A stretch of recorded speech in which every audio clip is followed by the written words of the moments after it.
Humanity's time is over. Now is the time of robots.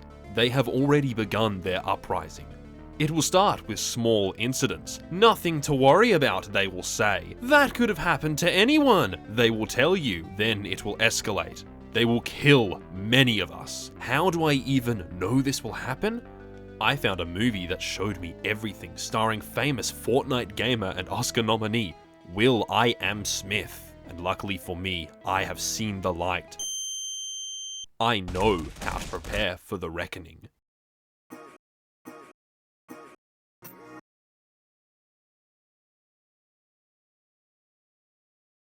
Time of Eve was originally a 6-episode original net animation, or ONA series, from 2008, and later in 2010 was made into a movie, which is the same as the ONAs but with a few extra scenes. Both of them clock up to around 100 minutes of runtime, so not a very long story. It was directed by Yasuhiro Yoshiura, whose library houses such works as Patama Inverted, Aquatic Language, and Pale Cocoon, to name a few. Yoshiura is an incredibly interesting person. Throughout his life, he's been heavily influenced by science fiction from all over the world, and has a deep fascination and love for the genre. And after watching some of his works, you can clearly see his influences.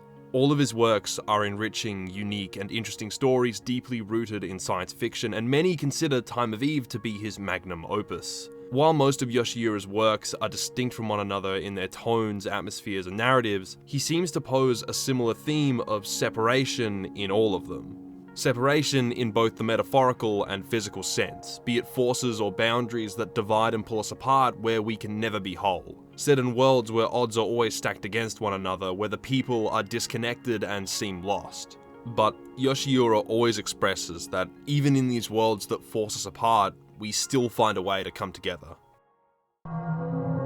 The main concept of Time of Eve revolves around androids, or robots, or synthetics, or whatever you want to call them, and how similar they are to humans with the emotions they have, along with outlining the way they're treated within this world's society.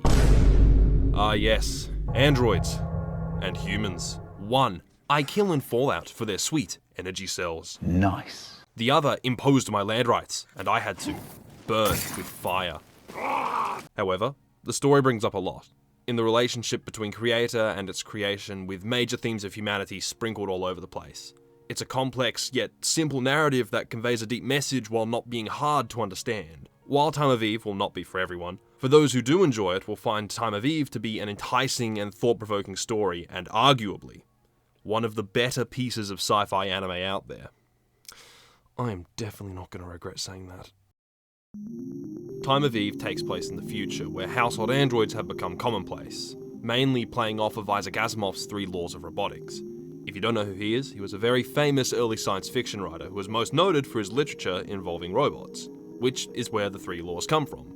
3 laws that allow robots to exist with us, while making sure no harm comes to them or those around them. And we can even see the 3 laws displayed on the androids' digital halos in the anime, a constant lingering reminder to their place next to humanity. And in case it's not obvious, Yoshiura has taken major inspiration from Isaac Asimov when he was making this. Within the anime though, we see a world that acknowledges androids along with the threats and problems that arise from their existence. Major overuse has led some people to become dependent and addicted to them, and this has led many to consider abolishing them altogether to bring humanity back to a more independent species. But we're never really shown much of the world that Time of Eve takes place in. While at a glance it would seem to be deep and fleshed out, we never really get to explore it beyond the surface level, because the world isn't exactly the focus point, it's just a backdrop. Most of the story revolves around and takes place at a cafe named Time of Eve. In this cafe, there is to be no distinction between human and android, meaning everyone can interact equally. The plot follows our main lead, Rikyo, a high schooler who lives at home with his own personal android caretaker, and one day after school, he stumbles into Time of Eve. He barely even knew her. That's a funny joke. And from there, he gets to talk and interact with a number of different androids who are all trying to act human in the confines of the cafe. And over the course of the story, he learns that these things are closer to humans than he first thought, and learns that maybe, just maybe, these guys might have feelings and emotions.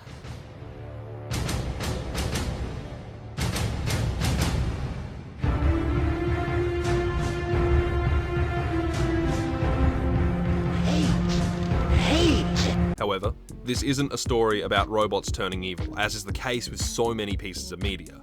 While the concept of giving robots souls and free thought isn't exactly new, Time of Eve is able to be distinct from most media in many ways, but a major one is within its story. Because Time of Eve is not the story of an oppressed group, but the conflict of emotions. These androids don't want to rise up and overthrow humanity or fulfill some deepened purpose awakened within them. This is actually a look into the minds of these now sentient beings, seeing how they interact with their newfound sentience and showing how similar they are to humans with their feelings, emotions, and thoughts. Now, if I had to describe Time of Eve in one way that would best sum it up as a whole, I would describe it as being different. It's just built different, guys. So much of what this story sets out to do, it does in such different and unique ways, which make it such an enjoyable viewing experience. Take for instance the androids. As I said in Time of Eve, the androids don't want to kill us, they just want to exist with us. Which on its own is different from normal media, but Time of Eve's distinctiveness isn't just held down to the narrative, but the way in which its narrative is told. Because Time of Eve is kind of like a set of short stories, where everyone Rikyo talks with in the cafe has a unique and personal story to tell about their life and the problems within it. These smaller, personal stories from multiple characters all collectively revolve around making these androids come off more human. Not only do they look and act human, they think and feel just like us, have problems and internal dilemmas, due to factors involving their human masters and their own feelings. They show off themes of love, understanding, mistreatment, and existence within their conversations, and we get to a point where it's hard to find emotional differences between them and us. And this smaller stories idea has been done in media before, countless times, but here it works so well, not only with the narrative, but also with the characters, as a way of understanding them and showing their development. As every android Rikyo meets and talks with brings something new for him to take away. And slowly, over the course of the story, his perspective changes, and he begins to question his understanding on their artificial nature, and then changes his attitude where he becomes a completely different person by the end. And this is also present in other characters with their own personal development and character arcs. But when concerning most of the characters in Time of Eve, they aren't exactly gone into depth. There's no exposition, and besides a few, no real flashbacks or inner monologues, and many only get minimal screen time. That's why, when listening to them, and through the way they interact with each other, you will know just enough to understand their identities, fears, and conflicts. They come off understandable, and dare I say, human. Time of Eve has this really subtle way of storytelling, where you only ever get a surface level amount of information, and from that you have to interpret the rest from everything you know and everything you're shown, which basically boils down to a really subtle way of getting the viewer to actively look into the story to understand it. Because as the viewer, you have to make the characters out from what you're shown instead of being told about them. And with a story like this, that's all about humanity and difference or lack thereof with other beings, having to actively look into the characters only makes the narrative themes more obvious. And this is all done through some really good dialogue. There aren't many pieces of media I can think of where every line has some form of importance and nothing is ever said just for the point of it. But this is definitely one of them. Most likely as a result of the short runtime, every single line has meaning and importance into the characters, their personalities, and the world they inhabit. Along with really fast yet not overwhelming pacing, the dialogue is fast back and forth that's witty and just works. And I'm sorry, but I just really quickly have to talk about the animation because oh my, does it look good.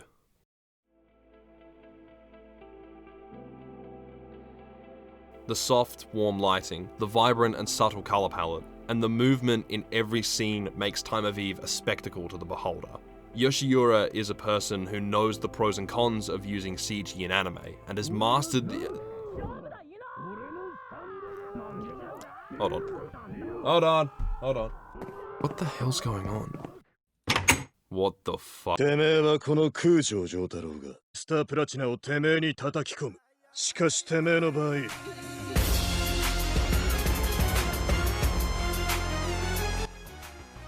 Okay. 直々にぶちのめす。こいつはきついぜ。俺が時を止めた。逃がすわけにはいかんな。歌教員、ミドラー、このクソ犬。Ah, shit. Can I at least explain myself? 時は動き始めた。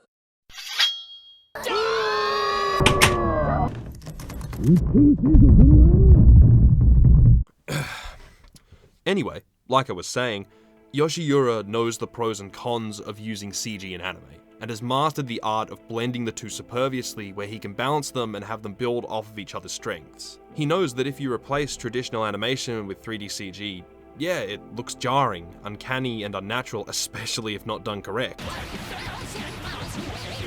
And if you don't blend it into the 2D space well enough, it just looks bad. But Yoshiura makes it look good, natural, and it doesn't hurt or distract your eyes. In most environments within Time of Eve, there's a ton of CG at work, and half of it you kinda don't really notice. And he's able to do some amazing stuff with the cinematography that you'll be hard pressed to find in any other anime.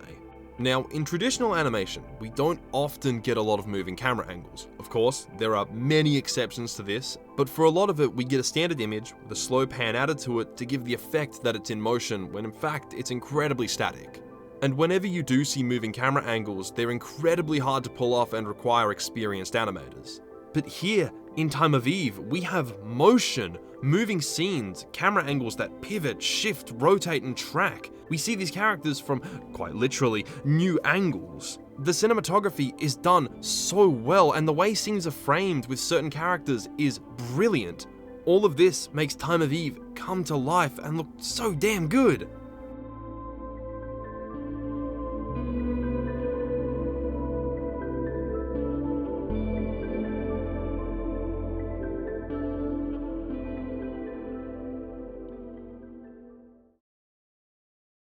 However, back with the androids.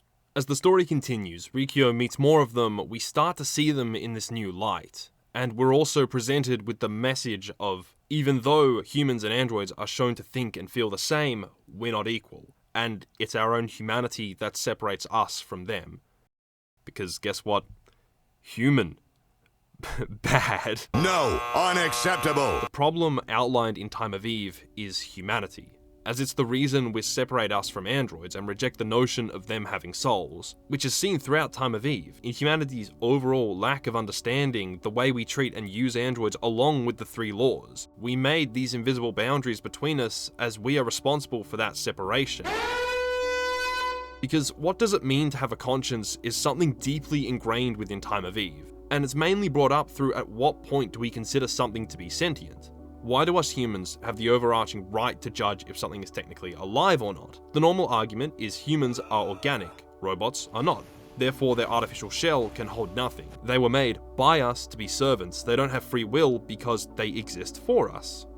And going with that logic, we can tell who is and isn't an android, who has and doesn't have a soul, with clear distinction between them and us. Only now, in the cafe, everyone looks, acts, and as we learn, even thinks human. So no one can differentiate who is and isn't human. And that brings everything back to the argument of, if you can't classify who is and isn't human, how can you classify anyone? Now, I'm no railroad cider who says that we should treat Siri with respect. But honestly, it's a really powerful story element, and it does a great job of showing how these beings are basically just like us to the point where you sympathize and relate to them. A good example is in one of my favorite parts, which is when this older model comes in with discount Terminator music.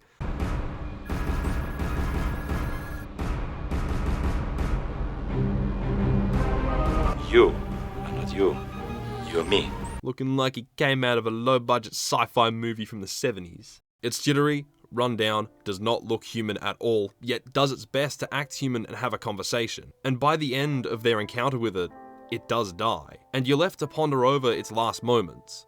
Thrown away because it wasn't wanted and had no memory of what it was, not even its own name. Yet in its time at the cafe and within its mannerisms and tone, it did show this thing had some form of inner desire and love, and you feel kinda sad for it.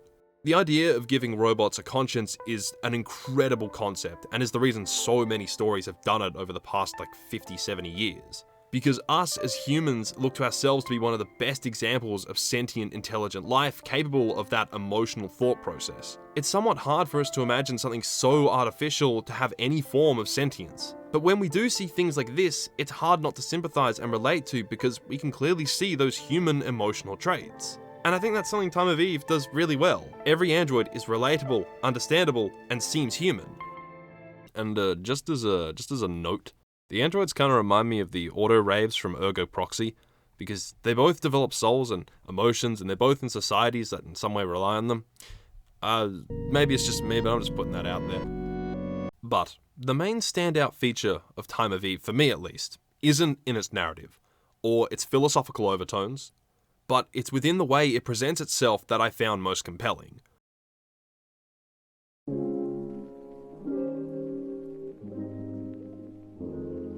While Time of Eve's subject matter is quite heavy and similar media would normally go down a much darker route to tell this type of story, Time of Eve, though, is more slice of life than anything else. There's no intense music or set pieces, it's a really calm and really relaxed story within the cafe. And everything within it, including the characters, music, art, colours, and atmosphere, all do a great job of conveying this warm and inviting aroma. While there are many very emotional moments in here that will have you feeling strong emotions, the warm and calm atmosphere between these moments never really makes you feel that uneasy. It's so different, and something that I would not think would work as well as it does in this type of story. This makes it easy for most to pick up and get into, and I just think it's such a refreshing take, having this awesome and meaningful story while not making it dark and heavy in tone on the audience.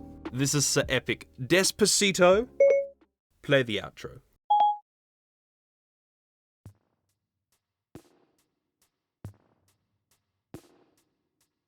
I feel like Yoshiura was trying to have a glimmer into the future that humanity one day could have. Not in the sense where robotics and AI advance, but where one day we start to become disconnected from our own humanity and become completely irreconcilable. There are many stories that try to look at machines, robots, or AI having sentience, and some probably better than this, but what this does do is something different. It's slow and honestly quite a relaxed drama of understanding, and I think that cafe setting with these smaller personal stories and the whole relaxed feel to it all worked so well. I don't think Time of Eve is a perfect story, but I do think it's a masterpiece in its own right. And Yoshiura's story and animation techniques really elevate this, and I think Yoshiura is such an underrated mastermind behind Japanese animation and storytelling. One of the few complaints that I think most who like this would have is that it's just too short. Whether it's the 6 O&As or the movie, you're left wanting more, which can also be considered a good thing. And it also does have a bit of an abrupt ending that can have a bad impression on some. However, one of the final lines in the show is when the main character says more or less, "A lot happened afterwards, but let's just stop here." Meaning that there is still a lot that the world, people, and androids have to go through until we reach some form of equal understanding. This world is far from changed and far from what it should be. All Time of Eve wanted to do was show one small story of someone learning to understand. It was never about seeing the world fully change, and while that can ruin a story for a lot of people, not having a proper conclusion that resolves everything, I don't think the story needed to. And that's preferenced in the name of the cafe and show, Time of Eve. Eve literally means a period of time before an event. This cafe was the catalyst for a change in their world. It wasn't the change itself, but it's what will lead to it. More people will come to the cafe and learn from one another, and hopefully, over time, we will finally reach that equal understanding together.